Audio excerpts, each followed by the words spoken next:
Everyone, कैसे सभी लोग? आई होप कि आप सब लोग सेफ होंगे। एंड सो बेसिकली जो वीडियो है वो वीडियो एक्चुअली शाम को आने वाला था, लेकिन फिर आज सैलाब का वर्जन 2.0 भी आ रहा है और हाउ टू ऑर्गेनिज्म रिप्रोड्यूस भी डालना था। तो मैंने कहा काम करते हैं यार, प्रॉमिस किया है तो इस वीडियो को थोड़ा सा जल्दी डाल देते हैं, इस लेक्चर को थोड़ा सा जल्दी डाल देते हैं, ठीक है। शाम को जो सैलाब का वर्जन 2.0 आने वाला है वो गलती से भी मिस मत करना, क्योंकि उसके अंदर कुछ अनइमेजिनेबल चीज़ों के बारे में बात करने वाले हैं जो कि पिछली बार हुई थी। कुछ प्रॉब्लम्स जो थी उसके बारे में डिस्कस करेंगे और कैसे कल हम और तबाही मचाने वाले हैं इसके बारे में भी बात करेंगे, ठीक है। तो बिल्कुल से देखना मत भूलना वीडियो को। शाम को आएगा 5:30 बजे जैसे कि हमेशा आता है, ओके। एंड बात करेंगे उसके अंदर कुछ ऐसी चीज़ें हुई हैं जो कि मतलब कमाल है, ठीक है। तो बात करेंगे, don't forget to watch it. और अभी तो बस पढ़ते हैं how do organisms reproduce. So बिना किसी देरी के स्टार्ट करते हैं। तो ये इलेक्ट्रॉन डॉट स्ट्रक्चर है और हमने देख लिया अभी कि वो सोडियम NaCl कैसे फॉर्म हुआ इलेक्ट्रॉन डोनेट करके गेन करके। तो अब ये पोर्शन खत्म हो गया और वैसे भी एक्सट्रैक्शन आ नहीं रहा है, तो हो गया अपना मेटल्स एंड नॉन मेटल्स खत्म। हम्म। हाँ, हो गया। तो फिर अब क्या करना है जीवन में आगे? अब यार फिजिक्स कर लिया, लास्ट मैग्नेटिक किया था ना अपन ने, फिर अपन ने मेटल्स नॉन मेटल्स कर लिया। अब बता, अब बायोलॉजी का कोई चैप्टर करते हैं। लास्ट चैप्टर हमने लाइफ प्रोसेस किया था। हाँ, वो जीवन के प्रोसेसेस याद है मुझे। काफी बड़ा चैप्टर है वो, लेकिन बढ़िया हम्म। अगला कौन सा चैप्टर है इसमें? है। देख तो। रुक जा एक सेकंड, देखने दे। रिप्रोडक्शन। तेरे को लगता है चैप्टर अपन दोनों साथ में पढ़ के कर पाएंगे? नहीं, अगर कॉन्फिडेंस कर है लेंगे। इतना तो कर लेते हैं। नहीं नहीं, कर लेते हैं ना, कर लेंगे। मतलब इसमें ऐसा क्या खास है? हाँ, वैसे कुछ खास नहीं है। दो दो पोर्शन है इसमें, एक एसेक्सुअल है और दूसरा सेक्सुअल है। हम्म। हाँ, तो ठीक है, कर लेंगे। ज्यादा बड़ा चैप्टर नहीं है, शायद 15-20 15-16 पेजेस का चैप्टर है।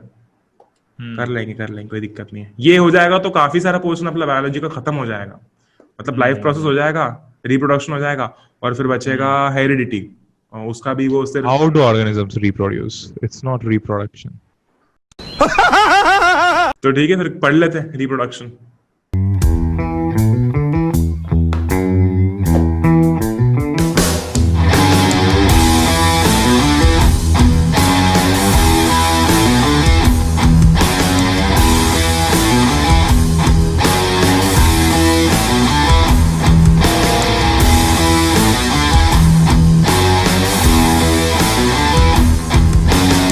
आज हम लोग पढ़ने वाले हैं how do organisms reproduce, okay. ये बायोलॉजी का हमारा चैप्टर है, बड़ा ही प्यारा सा चैप्टर है और छोटा सा चैप्टर है, मैं बोलूँगा ज़्यादा लंबा चैप्टर नहीं। आपके एनसीईआरटी के अंदर अराउंड 15-16 पेजेस का है, ठीक है। So we don't have to study much, लेकिन इसके अंदर भी हम लोग 2 मोड्स ऑफ रिप्रोडक्शन पढ़ने वाले हैं।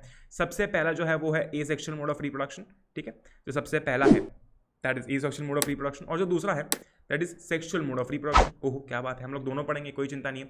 पहले हम लोग ए सेक्शुअल की बात करेंगे, फिर हम लोग सेक्शुअल की बात करेंगे। ओहो क्या बात है, अच्छा। लेकिन ये सब पढ़ने से पहले हमें ये जानना पड़ेगा कि रिप्रोडक्शन होता क्या है। सिंपल सी भाषा में इसमें बिना टाइम वेस्ट के हम लोग जानते हैं कि रिप्रोडक्शन होता क्या है। अच्छा, it's a biological process in which new organisms are produce from existing organisms. इसका क्या मतलब है? अरे हम सब जानते हैं कि अगर बंटी है, ठीक है, अगर बंटी एग्जिस्ट करता है तो बंटी के मम्मी पापा भी एग्जिस्ट करते होंगे। क्यों? क्योंकि वहीं से बंटी आया है, राइट। मतलब सीधी सी बात है, राइट। अगर मैं एक टाइगर की बात करता हूँ तो एक टाइगर का बच्चा क्या होता है? टाइगर के बच्चे को हम कब बोलते हैं? ठीक है, बेबी लायन, ठीक है, बेबी लायन, ओके। सो वो बेबी लायन कैसे आया? From existing parents, right, from existing organisms, okay. तो रिप्रोडक्शन क्या होता है? Reproduction is a biological process in which new organisms are produced from existing organisms. अच्छा क्या बात है, जो हमारे डॉग्स होते हैं उनके छोटे छोटे पपीज होते हैं, ठीक है। तो ऑफकोर्स डॉग्स हैं इसलिए पपीज आए। आई बात समझ में? Great, amazing. सो क्या होता है, अगेन मैं सेम चीज रिपीट कर रहा हूं, न्यू ऑर्गेनिजम्स आर होते तो वैसे ही हैं, ठीक है। अगर मैं बात करता हूं कि ऑफकोर्स यार, ऑफकोर्स सीधी सी बात है कि बंटी एक इंसान है, ठीक है, बंटी एक इंसान है, राइट। अब एक बात सोचो बहुत ही इंपॉर्टेंट है कि एक डॉग का बच्चा है, फिर एक डॉग का पपी क्या होगा? एक डॉग ही होगा ना, राइट, इंसान तो नहीं होगा, ठीक है। सो बेसिकली जो ऑर्गेनिजम्स एग्जिस्ट करते हैं उनसे जो न्यू ऑर्गेनिजम्स प्रोड्यूस होते हैं उसको हम कहते हैं रिप्रोडक्शन। अच्छा, ओहो क्या बात है, अच्छा ग्रेट। लेकिन रिप्रोडक्शन के अंदर भी हम क्या बात करते हैं? हम बात करते हैं सेक्सुअल मोड ऑफ रिप्रोडक्शन की और ए सेक्सुअल मोड ऑफ रिप्रोडक्शन की, ऑलराइट। अब सेक्सुअल मोड और ए सेक्सुअल मोड क्या होता है, क्यों होता है, कैसे होता है, उसके बारे में हम लोग बात करेंगे इसी। लेकिन पहले हम ये समझ लेते हैं कि ए सेक्सुअल मोड ऑफ रिप्रोडक्शन में क्या होता है और सेक्सुअल मोड में क्या होता है, और एक्चुअल में बेसिकली देखो, सेक्शुअल मोड ऑफ रिप्रोडक्शन को हम लोग पढ़ेंगे, लेकिन वो एसेक्सुअल की बात पढ़ेंगे। पहले हमें एसेक्सुअल मोड ऑफ रिप्रोडक्शन की बातें करनी है। आई बात समझ में? अच्छा, तो पहले एसेक्सुअल मोड ऑफ रिप्रोडक्शन की बातें करते हैं। ओहो, क्या बात है, चलो बातें करते हैं। अच्छा, what is asexual reproduction? Asexual mode of reproduction बड़ी ही आसान और सिंपल सी डेफिनेशन है, do not complicated. Okay, asexual mode of reproduction is the mode of reproduction which involves only a single parent. ठीक है, जिसमें सिर्फ एक पेरेंट इन्वॉल्व होता है, उस टाइप के मोड ऑफ या फिर उस मोड ऑफ रिप्रोडक्शन को हम कहते हैं एसेक्सुअल रिप्रोडक्शन। ओहो, क्या बात है। लेकिन ऐसा मोड ऑफ रिप्रोडक्शन जिसमें दो पेरेंट्स इन्वॉल्व हैं, उसे हम क्या कहते हैं? उसे हम कहते हैं सेक्सुअल मोड ऑफ रिप्रोडक्शन। ओहो, क्या बात है। ठीक है, अमेजिंग।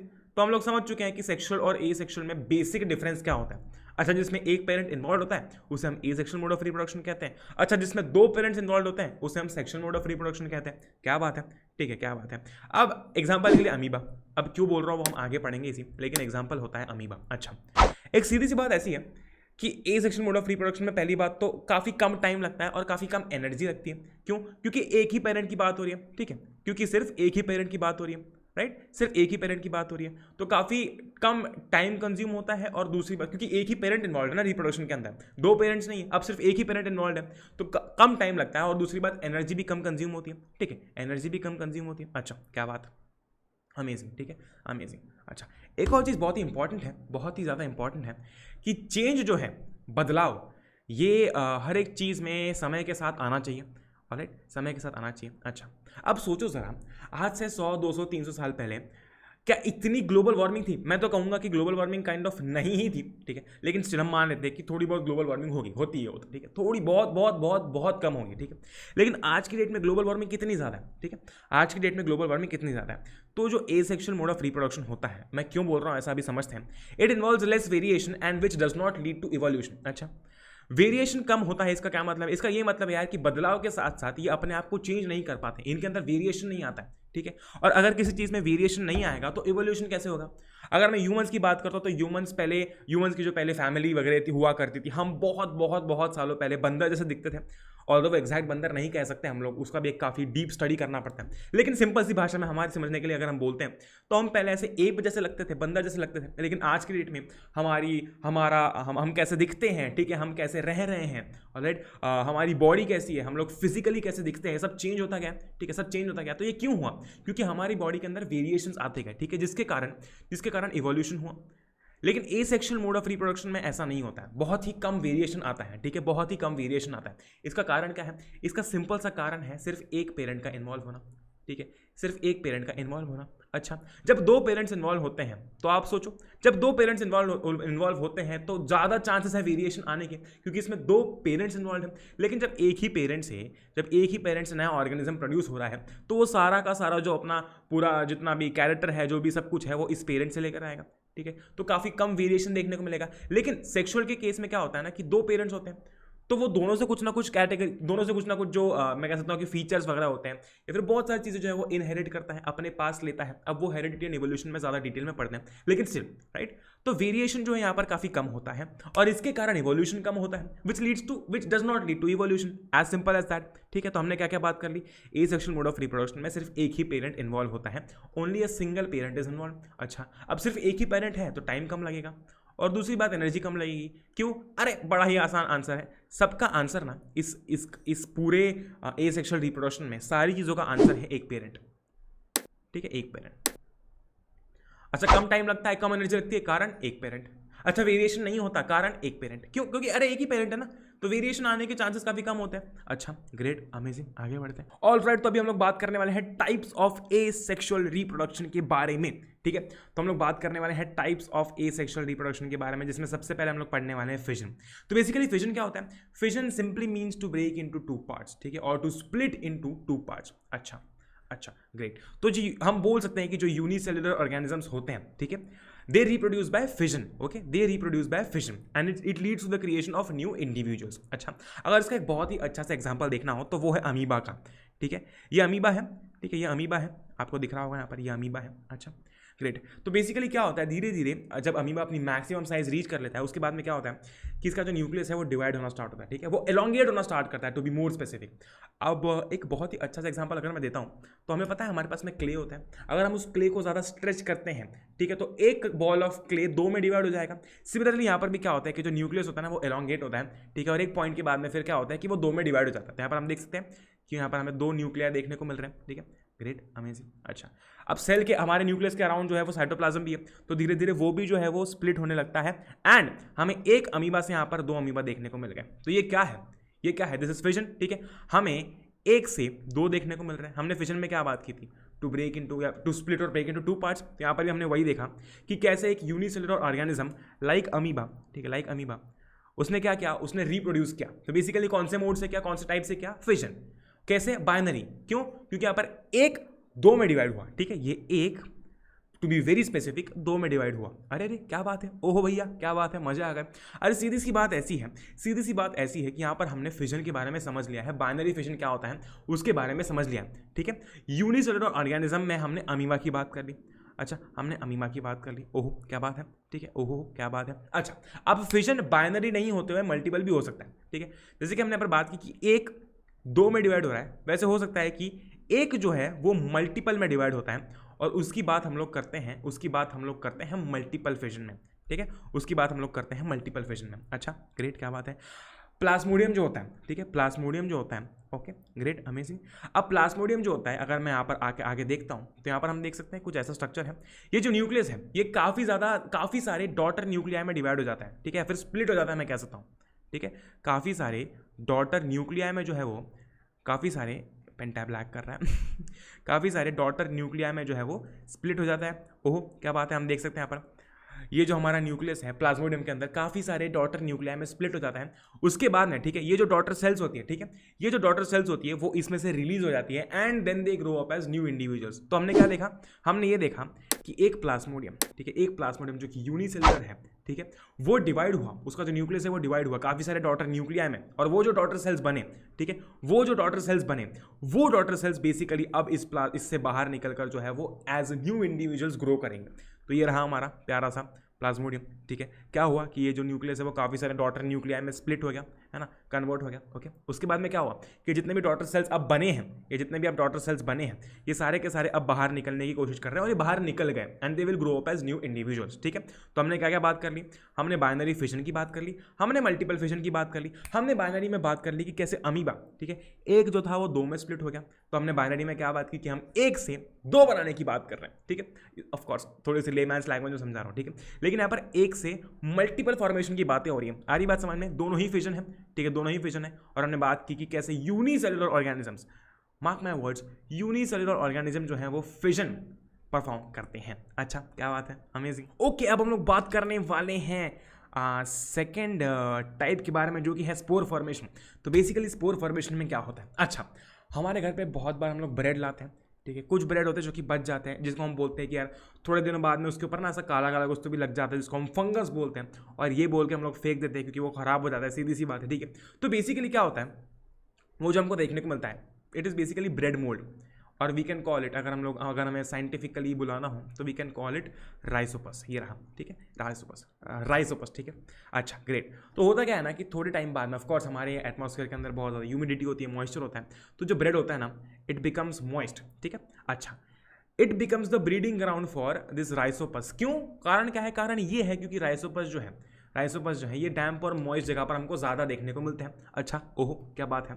सो बेसिकली क्या होता है कि राइसोपस वहाँ पर जाते हैं, ठीक है, राइसोपस वहाँ पर जाते हैं और कुछ ऐसा स्ट्रक्चर होता है हमारा, ये दिख रहा है यहाँ पर, ये दिख रहा है यहाँ पर, कुछ ऐसा स्ट्रक्चर होता है। अच्छा, अब यहाँ पर हम देख सकते हैं कि यहाँ पर हमें स्पोरेंजिया देखने को मिल रहा है, ये स्पोरेंजिया है, ठीक है, ये स्पोरेंजिया है, और इस स्पोरेंजिया के अंदर बहुत सारे स्पोर्स होते हैं। अच्छा, बहुत सारे स्पोर्ट्स होते हैं। इट इज़ सेम लाइक अगर हम किसी की बर्थडे पार्टी में गए हैं, ठीक है, और बर्थडे पार्टी में जाने के बाद में ऊपर वो बलून्स लगे लेते थे जिसके अंदर बहुत ज़्यादा जो है वो चॉकलेट्स हुआ करती थी, ठीक है, और बस युद्ध छिड़ने वाला होता था, जैसे ही वो बलून फूटता है युद्ध छिड़ जाता है। और ऑफकोर्स मतलब मैं जब भी बर्थडे पार्टीज में जाया करता था, मेरा तो था कि मैं चॉकलेट जो है वो चुरा लिया करता था, चुराना मतलब क्या, मैं ले लिया करता था क्योंकि मुझे बहुत पसंद था, ठीक है और मज़ा आता है, मतलब सीधी सी बात है, मज़ा आता है। आप कितने भी बड़े हो जाओ वैसी हरकतें करने में बहुत मज़ा आता है। तो सीधी सी बात है, मतलब मैं क्या बोलना चाह रहा हूँ, मैं इतना कहना चाह रहा हूँ कि उस बड़े से बलून के अंदर बहुत सारी चॉकलेट्स थी। सिमिलरली स्पोरेंजिया के अंदर बहुत सारे स्पोर्स होते हैं, ठीक है, इस स्पोरेंजिया के अंदर ना बहुत सारे स्पोर्स होते हैं। अच्छा, अब जरा सा क्या लिखा हुआ है वो पढ़ लेते हैं।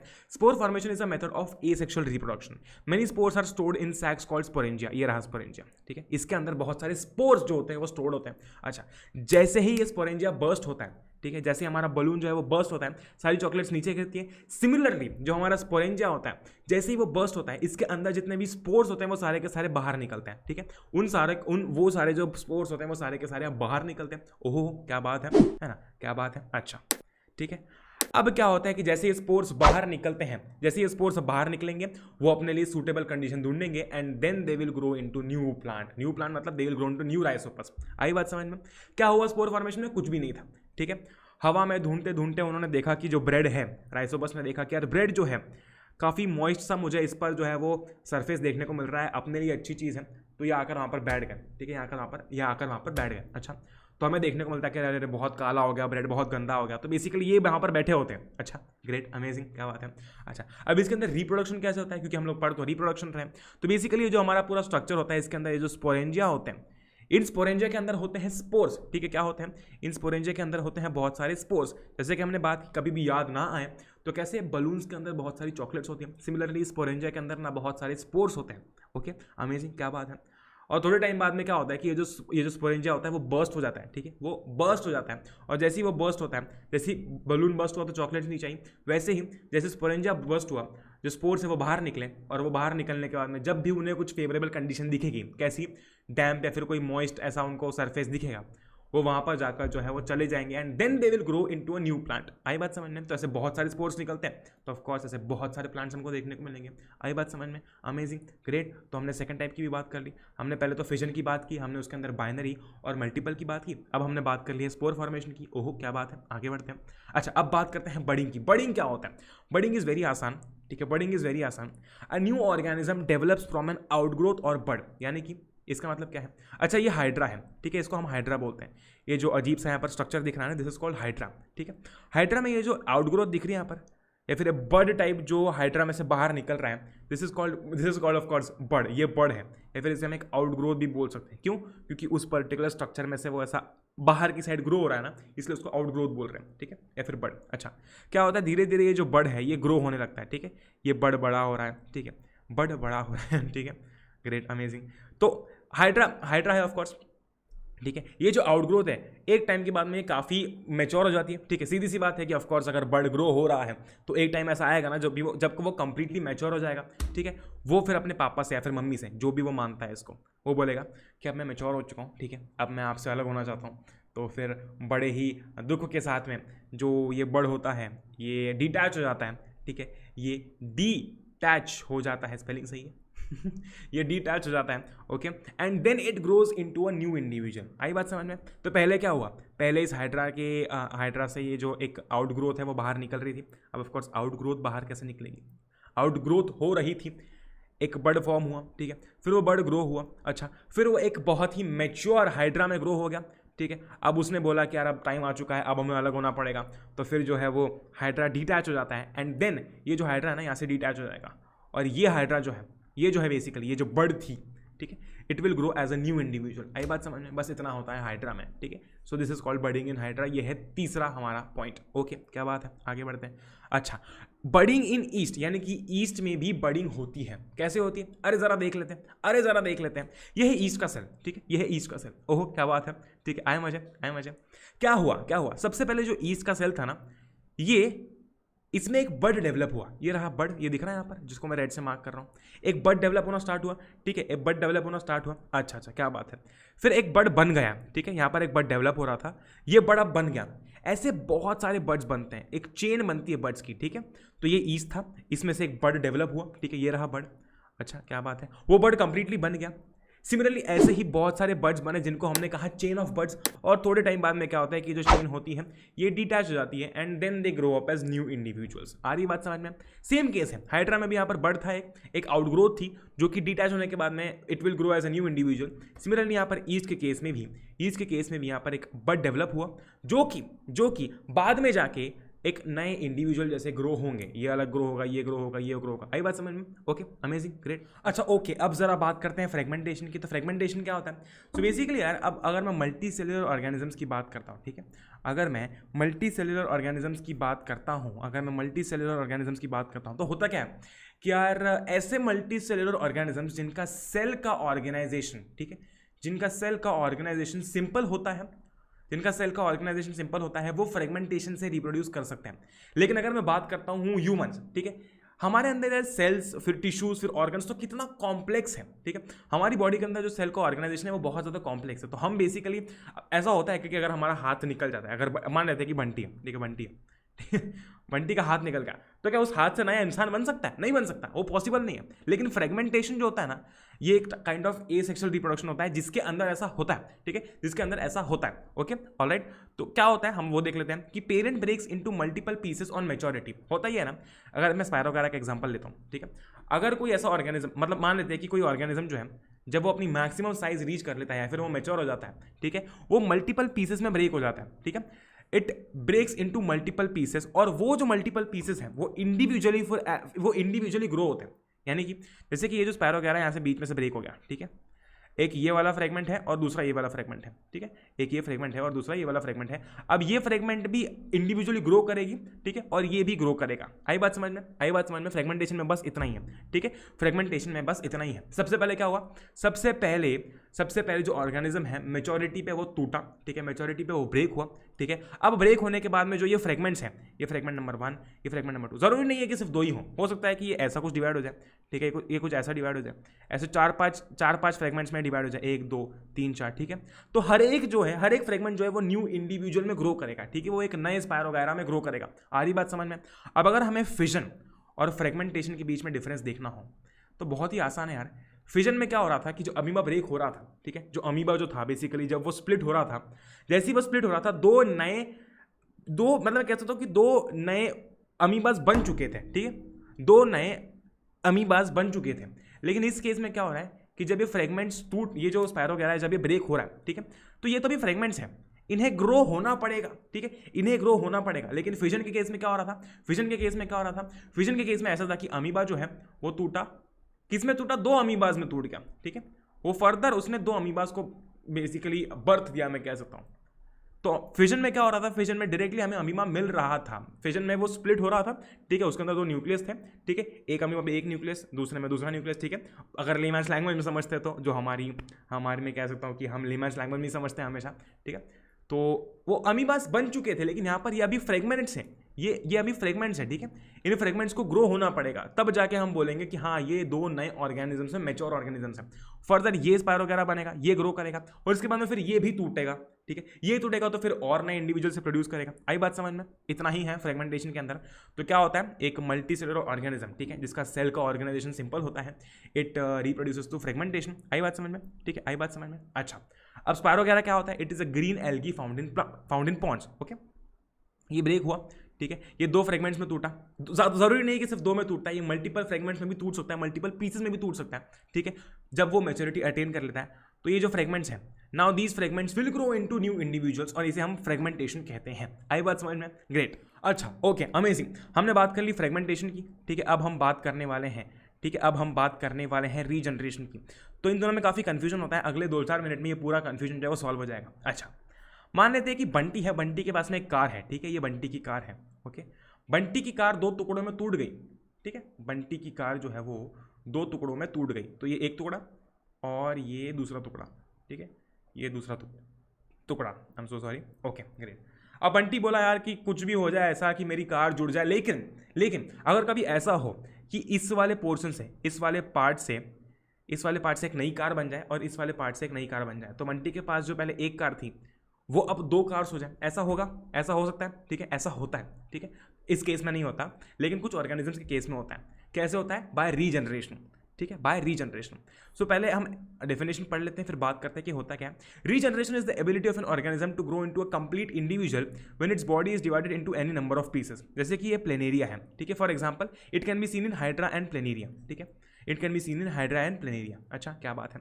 जैसे कि ये प्लेनेरिया है, ठीक है। क्या हुआ कि हमने इसको 3 पीसेस में कट कर दिया, मान लो कि यहाँ पर ये 3 पीसेस में कट हो गया, ठीक है। तो अब ऐसा नहीं कि ये 3 पीसेस जुड़ेंगे, ना ना ना ना, ऐसा नहीं होगा। ये तीनों पीसेस जो है वो नए प्लेनेरियाज बनाएंगे। कैसे? जैसे कि ये जो पोर्शन है ना, ये वाला पोर्शन, ये क्या होगा, it will grow into a new individual, ये रहा। सेकंड वाला ये जो पार्ट है, it will grow into a new individual, और ये जो तीसरा वाला पार्ट है, it will grow into a new individual. आ रही बात समझ में? आ रही बात समझ में? तो इस केस में क्या हुआ, इस केस में क्या हुआ, बेसिकली ऐसा हर केस में नहीं होता, हर किसी के साथ नहीं होता, लेकिन प्लेनेरिया में है ना कुछ स्पेशलाइज रीजनरेटिव सेल्स होते हैं, ठीक है। तो वो अपने आप जो ऑर्गेनिज्म की जो बॉडी होती है उसके अकॉर्डिंग वो डेवलप होते हैं और आगे ग्रो करते हैं। जैसे कि यहाँ पर स्पेशलाइज कुछ रीजनरेटिव सेल्स होते हैं यहाँ पर। अब जहाँ से वो ऑफकोर्स जहाँ से वो कट हुआ है तो यहाँ पर अच्छे खासे रीजनरेटिव सेल्स होते हैं जो कि वापस से प्लेनेरिया बनाने में हेल्प करते हैं, ठीक है। तो ये कुछ रीजनरेटिव सेल्स होते हैं। अब जैसे कि लिजर्ड होती है ना, तो लिजर्ड की जो पूंछ होती है उसमें भी ये देखने को मिलता है। अगर वो कट जाती है तो थोड़े दिनों बाद वो वापस भी आ जाती है। किसके कारण? इसी के कारण, यही कारण है उसका। आई बात समझ में? अच्छा, अब रीजनरेशन और फ्रेगमेंटेशन में एक बहुत ही सिंपल सा डिफरेंस ऐसा है कि फ्रेगमेंटेशन एक ऐसी प्रोसेस है जो कि तब होती है जब हमारा ऑर्गेनिज्म जो है वो मैच्योर हो जाता है, ठीक है, जो कि तब होती है जब हमारा ऑर्गेनिज्म जो है वो मैच्योर हो जाता है। लेकिन इस केस में क्या होता है, इस केस में हो सकता है कि शायद वो पीसेस में कट जाए, ठीक है, शायद वो कुछ पीसेस में कट जाए, ठीक है, तब जाके जो है वो ऑर्गेनिज्म नए इंडिविजुअल्स में डेवलप होता है, ठीक है, तब जाके वो ऑर्गेनिज्म नए इंडिविजुअल्स में डेवलप होता है। तो ये एक्सीडेंटली हो सकता है, ठीक है, ये एक्सीडेंटली हो सकता है। लेकिन फ्रेगमेंटेशन क्या होता है भाई, ये तभी होता है जब ऑर्गेनिज्म मैच्योर हो जाता है। आई बात समझ में? ओके, तो काफ़ी अमेजिंग सी चीज़ है यार। हमने फ्रेगमेंटेशन की बात कर ली, रीजनरेशन की बात कर ली, बडिंग की बात कर ली, उसके बाद में फिर हमने बात कर ली किस चीज़ की, हमने बात कर ली यहाँ पर स्पोर फॉर्मेशन की, हमने बात कर ली यहाँ पर फिजन की। ओह क्या बात है, आ गया मजे, आ गया स्वाद, क्या बात है, अमेजिंग।